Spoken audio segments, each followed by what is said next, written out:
Bom dia. Oi, vamos dar continuidade ao Estude Viva.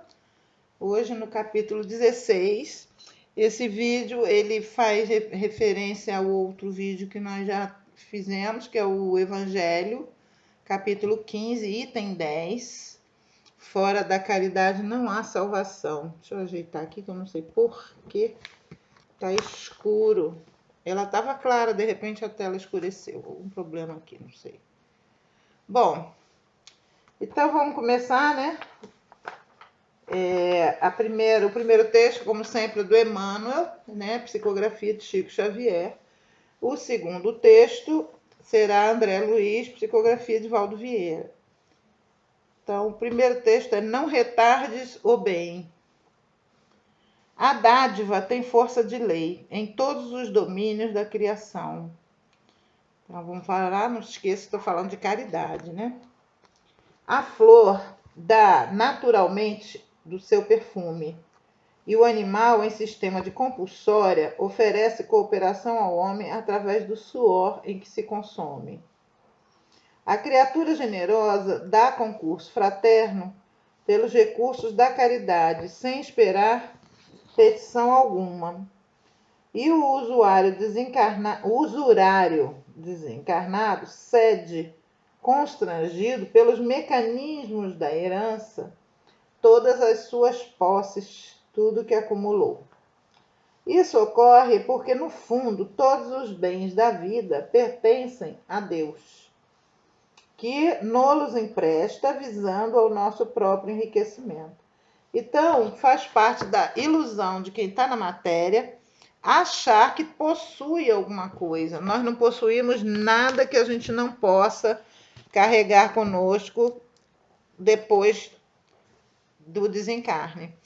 Portanto, o único patrimônio que nós temos é o espiritual. É aquilo que levamos no quilate da alma. Tudo que fica na terra, tudo que é transitório, que fica aqui, nada é nosso. Nós somos beneficiários de um usufruto, digamos assim. E essa posse pode ser transferida a qualquer momento. Basta Deus decidir que vai, não, sai daqui, vai para ali. Pessoas perdem fortuna de uma hora para outra, né? Outras adquirem fortuna de uma hora para outra, né? Estamos agora aqui vivendo uma quarentena do coronavírus, e isso deixa claro, né? O que adianta num sistema italiano, por exemplo, em que a rede de saúde e sanitária e tudo colapsou, você pode ter toda a fortuna do mundo, não há vaga numa UTI, não há um respirador para você usar. Você vai morrer tanto quanto um indigente que está na rua. Então, isso vai deixando claro o que realmente tem importância nesse momento, né? Enquanto nós estamos aqui, claro que nós não vamos deixar o corpo morrer à míngua, não vamos deixar de fazer os progressos que a humanidade exige. Mas já não era 3.000 anos quase, né? Depois da mensagem, 3.000 anos não, mas 2.000 anos da mensagem de Jesus, já não era para haver fome e miséria no mundo. Concorda? É de se pensar. Desenvolve quanto possível a tua capacidade de auxiliar, porquanto no tamanho de teu sentimento podes ser no amparo material, ainda que ligeiro, no labor da beneficência. A palavra que esclarece e consola no combate da luz contra o assalto das trevas. Então, ainda que você só tenha um pouquinho para doar materialmente, ou que possa oferecer um serviço para uma pessoa que precisa, ou que você possa doar palavras, ânimo para quem está, luz para quem está na treva. A presença amiga que insufla a esperança, ou o braço acolhedor que sustenta o companheiro atormentado pela exaustão. Recorda, porém, que existe um momento perfeito de auxiliar, seja ele conhecido como sendo a ocasião da necessidade, a sugestão do trabalho, o propósito de ajudar ou o impulso da intuição. Aproveita o ensejo de ser útil com a inteligência de quem sabe que é preciso plantar hoje para colher amanhã. Agora, independentemente do que está sendo dito aqui, A caridade ela deve ser feita sempre sem esperar nada em troca. Não é plantar hoje para colher amanhã. Você não deve fazer o bem pensando em colher o bem. Você deve fazer o bem porque é o que deve ser feito. É o que a sua consciência exige de você. Essa ideia de troca não me agrada, né? E, infelizmente, isso é uma herança que nós trazemos aí de um cristianismo medieval, em que se havia as trocas com a divindade, as promessas, as compras de indulgências em troca de reza, e que contamina um pouco, né? Não podemos esquecer que Emmanuel foi padre, participou, ele tem isso dentro dele, né? Essa coisa do catolicismo, não diminuindo Emmanuel, claro que não, mas a maneira dele falar com as pessoas ainda traz isso, porque muitos de nós, não que ele esteja aferrado a essa tradição, mas é porque ele sabe que muitos de nós estamos. Então ele usa essa linguagem do plantar hoje para colher amanhã, porque nós, seres trevosos, trabalhamos sempre na base da troca. Nenhum espírito superior ajuda em troca de nada, sempre a ajuda é incondicional. Assim como Emmanuel nunca pediu nada para ele, nenhuma oração, nada, para nos ajudar e deixar essa obra imensa que tem aí. Mas ele entende que ele estava lidando com espíritos embrutecidos, reencarnados em fases de expiação e provas. Então ele usa da linguagem que nós somos capazes de entender, que é a linguagem da troca. Essa, se vocês forem trabalhar, como eu já vi trabalhos com a Quimbanda, tem os Exus e os Quiumbandas, que são os Quiumbas, que não são Exus, são espíritos extremamente embrutecidos. Você pode ter uma noção sobre isso lendo Libertação, aquele lugar onde eles vão lá, aqueles chefes, verdugos, aquela justiça própria, minhas leis são as minhas leis próprias, não sigo lei nenhuma. Isso são os quiumbas. Esses só trabalham na base da troca, na troca de energias, né? Então, ele vai te fazer um trabalho desde que você mande uma energia, geralmente energias pesadas, energias do sangue, energias da dor, energias do esperma.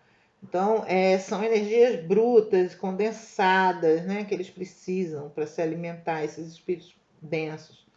E Emmanuel sabe que está se dirigindo a nós embrutecidos. Nós somos todos resgatados dessas áreas, tendo a última oportunidade. Então ele vem e traz essa linguagem da troca conosco, tá? Plantar hoje para colher amanhã. Mas a caridade pura, ela é você se doar sem querer nada em troca. É incondicional, tá? Para isso, no entanto, é imperioso que te desfaças de todas as exigências. Não temas as farpas da censura em torno da tua dádiva. Não taxes a tua bondade com impostos de gratidão. Ou seja, você tem que fazer as coisas sem esperar gratidão e disposto a calar, mesmo que quando você esteja ajudando a pessoa te critique. O amor não cobra pedágio, seja a quem for que passe por ele recebendo serviço. Então você vê que no meio do plantar hoje, colher amanhã, ele vem trazendo a lição, né? O amor trabalha incondicionalmente, não espera nada. Ajuda com a alegria de quem se honra, com a faculdade de acrescentar as alegrias de que Deus dotou o universo. Sobretudo, não permitas que a oportunidade de auxiliar se deteriore nas suas mãos. Muitas vezes a gente vê uma situação, eu vejo muito isso na causa animal. O cachorro está ali passando mal, doente, foi atropelado, ninguém socorreu. Você passa, fotografa, posta o pedido de ajuda, mas você mesmo não se levanta para fazer nada por ele. Você transfere o problema para outro. E sai com a consciência limpa de que fez alguma coisa, só que você não fez, na verdade, nada. Você aliviou, tentou aliviar a sua consciência, mas você não ajudou efetivamente em nada aquele animal. E assim é com pessoas que estão em situação de vulnerabilidade na rua. A gente compreende, né? A gente tem medo de trazer um estranho para dentro do nosso círculo. Mas quando a gente começa a analisar a mensagem cristã, Jesus dizia o tempo todo: aquele que tentasse salvar sua vida, perdê-la. Porque muitas vezes nessa coisa do medo de se expor, que eu não estou censurando, eu só estou constatando que nós temos, né? No medo da gente se expor, expor a nossa segurança, expor a nossa família, a nossa intimidade, a nossa casa e tudo, a gente afasta aquele que está precisando. Para não acharem que eu estou aqui hipocritamente pregando para os outros, eu vou dar o exemplo da minha casa mesmo. Assim que começou a quarentena, um senhor bateu aqui em casa. Eu olhei pela câmera, como vocês podem ver aqui, ó, tem um sistema de câmeras. Era um senhor que eu não conhecia, ele bateu e eu perguntei o que o senhor quer. Ele quer, eu quero trabalho. A senhora tem um trabalho para mim? Eu até tinha, porque eu estou cheio de árvore para podar aqui. Mas eu não conheço, eu moro sozinha. Eu falei, vou enfiar esse homem aqui com um facão ainda por cima para podar minhas árvores, né? Aí você fica no medo. Eu acabei falei, olha, infelizmente eu não tenho não, não tenho. E aí dispensei. Então, se era realmente um pobre trabalhador, chefe de família, desesperado por trabalho, eu estava contribuindo para empurrá-lo para quê? Para a marginalidade, para ele chegar ali no desespero e assaltar uma pessoa. Não é? Porque se a gente parar para pensar, é isso que a gente faz quando a gente nega ajuda. Então, na de salvar a minha vida, talvez eu estivesse perdendo ali. É um momento. Por quê? Porque ele podia também se revoltar da minha negativa e tentar me assaltar, né? Ajuda com a alegria de quem se honra com a faculdade de acrescentar as alegrias de que Deus dotou o universo. Sobretudo, não permitas que a oportunidade de auxiliar se deteriore em tuas mãos. A dádiva retardada tem gosto de recusa, tanto quanto a refeição inaproveitada fere o equilíbrio do paladar. Então, tem que ser na hora, tem que ser ali, naquele momento. Gente, agora eu entendi. Tá desconectado aqui. Eu vou. Pausa, tá? Agora melhorou. Era isso. Tava com mau contato na tomada, aí eu vi que tava em economia de energia na tela, ela baixou, ficou escura. E aí eu olhei, a bateria estava descarregando. Fui olhar ali, estava mau contato na tomada. Agora estamos bem. Então, continuando.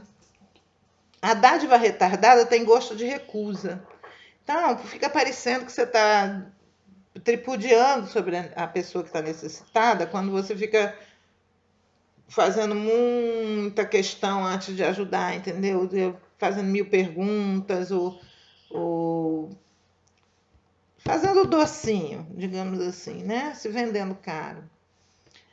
Auxilia quanto, como, onde e sempre que possas, para o erguimento do bem comum. Não é só para os seus, da sua família, é para o bem da coletividade.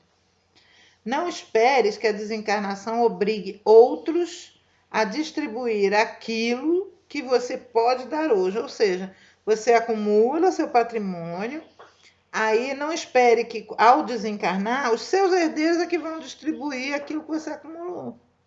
Entendeu? Obrigue isso.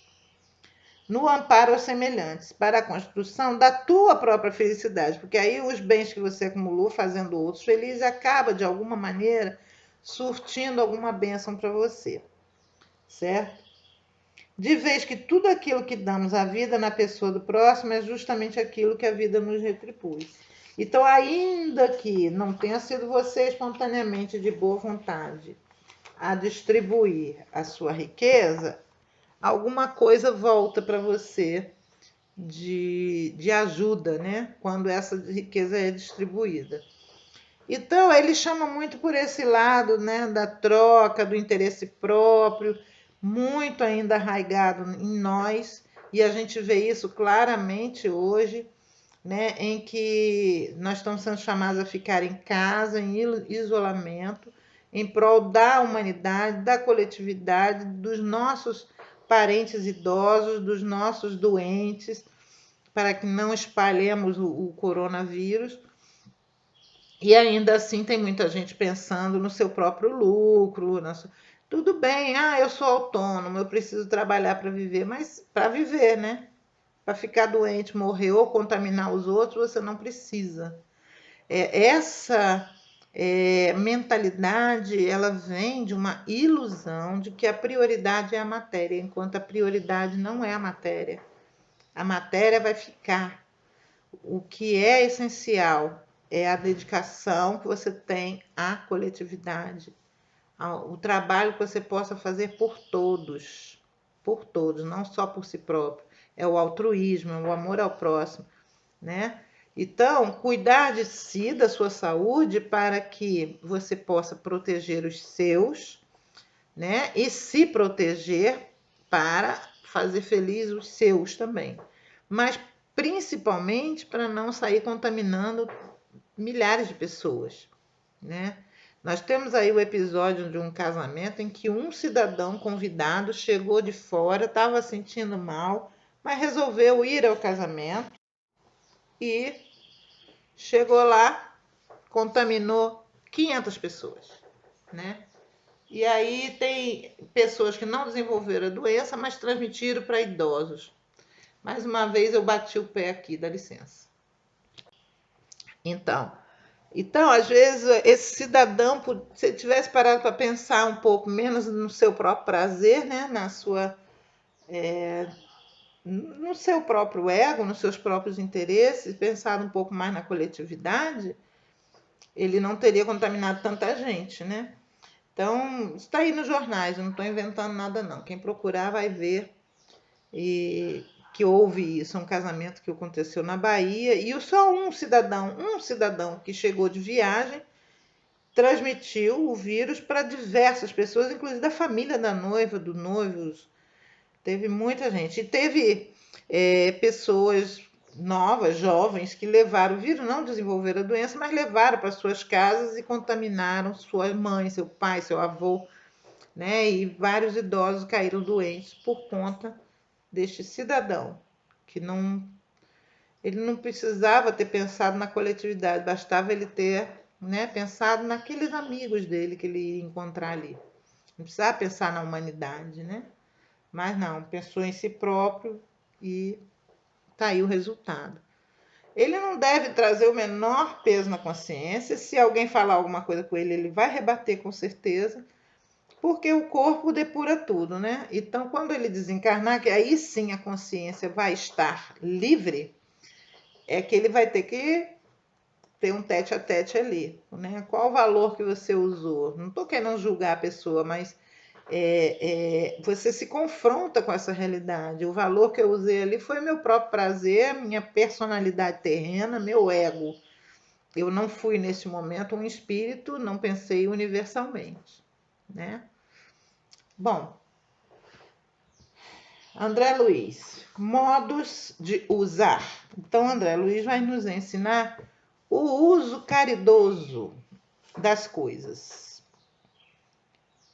As doações abençoadas da misericórdia divina constituem exatos medicamento às nossas necessidades e pedem modo particular de uso. Então, cada coisa que Deus nos dá exige de nós um uso específico. E nós não nos damos conta, eles estão aqui para nos conscientizar. Vamos lá. A inteligência exige burilamento constante no aprendizado construtivo. Então, não é para usar a inteligência para fazer, por exemplo, veneno, né? Arma. A nossa inteligência, ela exige burilamento, mas para construtivo, para benefício de todos.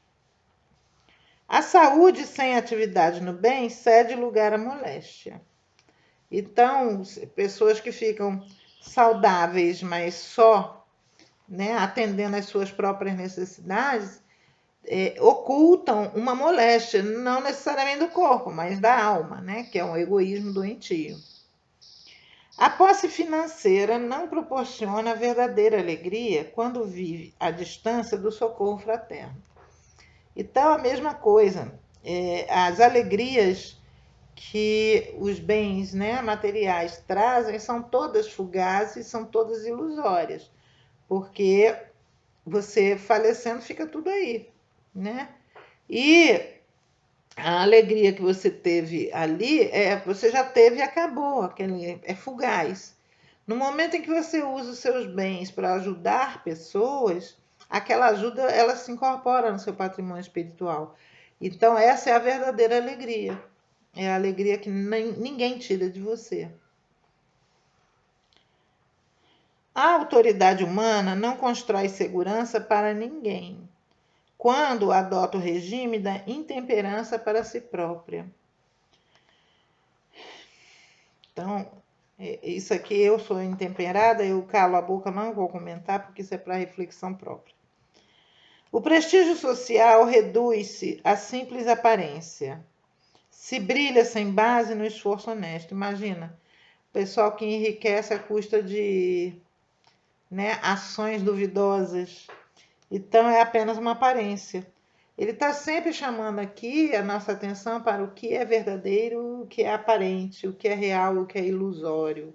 Tá? O conhecimento elevado, sem trabalho digno, é acelerador do remorso. Então, quando você tem um conhecimento que lhe foi dado e você não retribui isso em forma de obras, é um peso morto que você carrega. E ele vai, em algum momento, te cobrar isso. Poxa, você sabia, você não usou isso, né?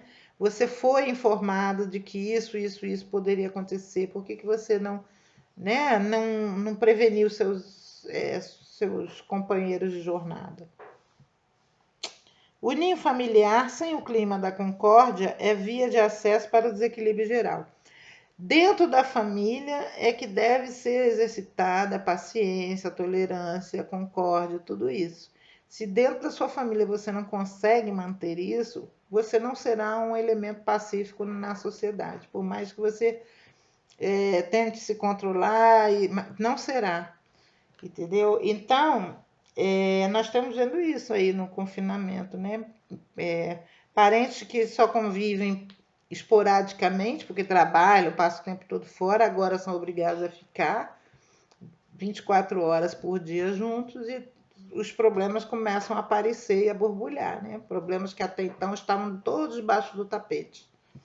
E aí as pessoas estão sendo chamadas a encarar isso, esses verdadeiros valores, né? A convivência familiar prioritária, aquele ambiente ali em que geralmente nós somos colocados para refazer afetos, de transmutar, né, adversidades, adversários em amigos, em amores. É nesse momento que a gente vê isso. Assim, o amparo da espiritualidade maior traz em si mesmo a sugestão para o necessário aproveitamento.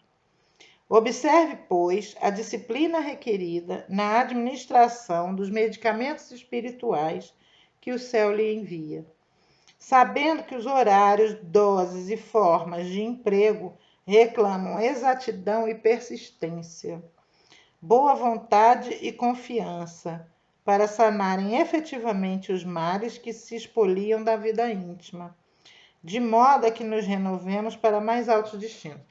Porque, na verdade, gente, a gente acaba nesse dia a dia da labuta, da matéria, e esquece de burilar o espírito.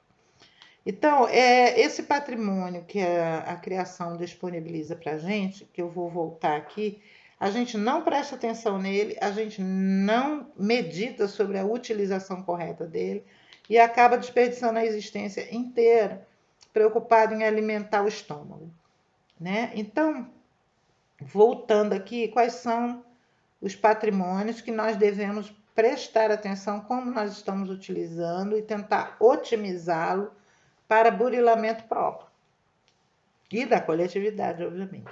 Então, a inteligência, né? Já agradeceu hoje que você está com a sua inteligência aí livre de qualquer alienação? A saúde, você está aí bom, forte, podendo trabalhar, não está, né, com dores, não está entrevado de alguma forma a uma cama. A posse financeira, ainda que restrita, é uma posse financeira. Tem gente que nada tem, está tendo que mendigar na rua.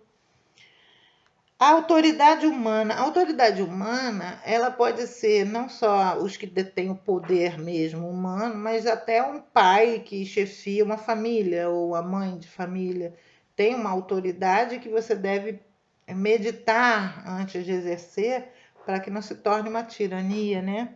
Na hora eu não elaborei, não falei sobre isso, mas é isso, a autoridade humana não constrói segurança para ninguém quando adota o regime da intemperança para si próprio. Então, primeira coisa, toda a disciplina que exigir dos outros tem que vir primeiro de você. Né? Você tem que ser o exemplo daquilo que você exige. O prestígio social, que é uma grande ilusão, mas que na Terra se preza muito, também você deve usá-lo, né, de forma benéfica para a coletividade. O conhecimento elevado, o ninho familiar. Quanta gente sem família, meu Deus. Né? Conhecimento elevado, quanta gente ignorante. Nós estamos vivendo a era da ignorância aí, em que a opinião pessoal, o achismo, está querendo sobrepujar o que a ciência fala. Né? Mandar ir para a rua um monte de gente porque o comércio tem que funcionar, porque as empresas não podem falir, é colocar o seu achismo, a sua opinião pessoal de que o dinheiro vale mais do que a vida sobre toda uma comunidade. E a ciência dizendo que não, que isso é o que vai levar à falência, porque vai dar o colapso do sistema de saúde, vai acabar com a tua força de trabalho, todo mundo doente ao mesmo tempo, né? O amparo da espiritualidade maior traz, isso tudo ele diz que é um amparo da espiritualidade maior. Então, até a sua família é um amparo da espiritualidade maior em torno do seu progresso. Tudo que nós temos é colocado à nossa disposição para o nosso progresso espiritual. E se a gente só usa isso para o nosso progresso material, pensando só na matéria, é um desperdício do qual a gente vai dar conta um dia. Entenderam? Então é isso, gente. Mais uma vez, voltando à questão do Livro dos Espíritos, a questão 912, ele pergunta qual o meio mais eficiente de se combater o predomínio da natureza corpórea. Então, esses dois textos de Emmanuel e de André Luiz, eles falam sobre isso. O predomínio da nossa natureza corpórea sobre a nossa natureza espiritual. E a resposta dos espíritos para essa pergunta foi praticar a abnegação. A abnegação, para quem não sabe, é negar a si mesmo, tá? Então, negue um pouco a sua própria natureza, os seus próprios desejos, os seus próprios interesses, para que em prol do coletivo, ok? É isso, gente. Fica aí. Cuidem-se, tá? Fiquem em casa. Estudem, aproveita para ver nossos estudos. Eu ainda estou preparando mais alguns aí, estou preparando para dar sequência aí na obra de André Luiz, que eu adoro, e está parada a nossa playlist do André Luiz. Vou fazer uns vídeos e colocar aí para você se atualizar na quarentena, tá? Fica com Deus, cuidem-se, fiquem em casa.